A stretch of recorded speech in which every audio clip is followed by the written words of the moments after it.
Hi, hello guys. Hello po. Ito po, i-flex ko lang po yung aking ginagawang duster. So, sa ngayon po, tapos na po yung mga project na uniform. So, ito po. Ako po ngayon nag-extra naman po ng mga duster. Yung mga nagpapatahi lang naman po.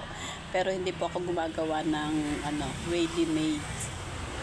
Kumbaga sa ito po ay mga pagawa rin nila.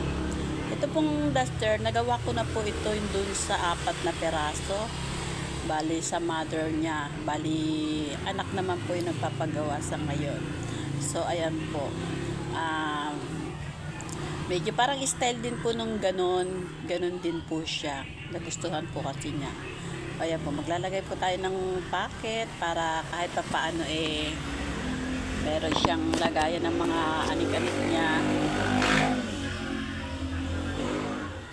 So, ayan po. Bali, ito pong gagawin kong duster, bali 4 po.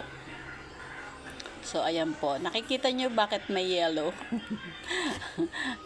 Tinamad po ako maghalongkat doon sa mga ritaso Yan lang po ang nakita ko. So, hindi naman po yan makikita sa ibabaw. Bali, naglagay lang po ako ng ganyan para kahit papaano tumigas yung tela.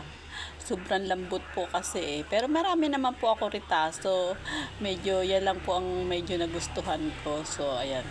Taob naman po siya Bali, parang pinakapalaman niya sa loob. Ayan po. Bali, ang aking ginagawa sa ngayon po dalawang gray at saka dalawang black. Pero same lang po ng style. Opo. Kasi yung black, hindi ko na po ipipicture sa inyo kasi madilim. Kaya ito gray na lang po.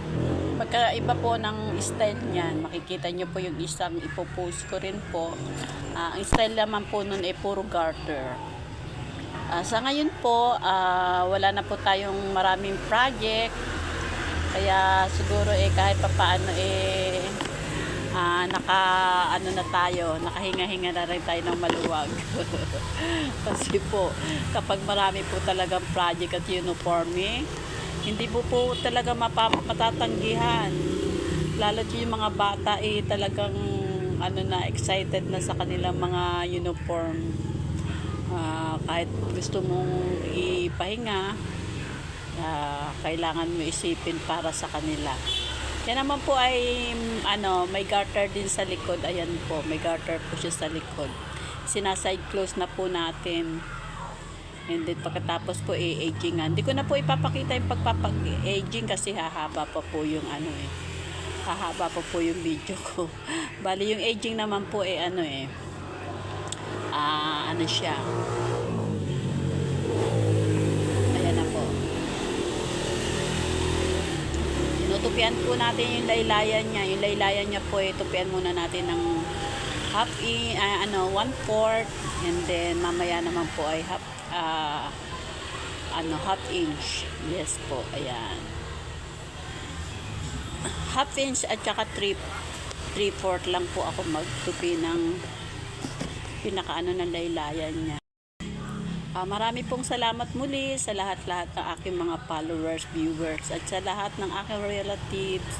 Ayan na po, tapos na po. Thank you so much. Like and follow, share naman po.